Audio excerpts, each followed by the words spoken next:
But I've recommended this for many, many years now. And it's truly more of an Ayurvedic-based approach.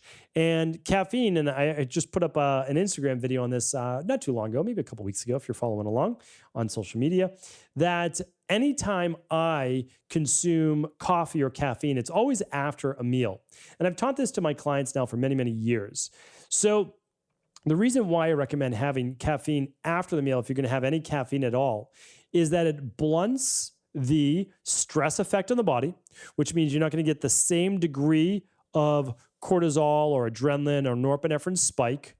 And number two, it actually aids in digestion, right? So there's two things that happens. So, well, I should state that the only way that you would slow down the digestion and absorption of the caffeine would be food in the stomach. But it has to be not just any ordinary food. It would have to be protein and fiber. So again, I've talked about this on a previous show on like just looking at your diet and looking at your protein and fiber-based intake. Not going overboard, but really looking at those two things.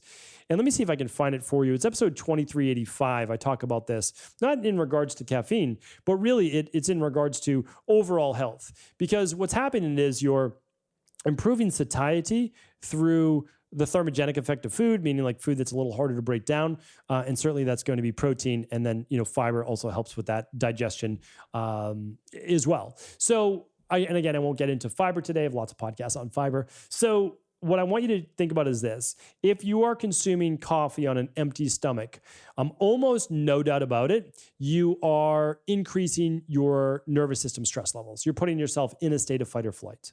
So I would consider coffee and caffeine, and again, put in tea or energy drinks there, guilty unless proven otherwise, meaning like that it's not actually doing that to your body, because that's its job. The reason why you get that alertness, the reason why you get that focus or that energy is because you're actually spiking stress levels in your body. You're pushing your body more towards a fight or flight.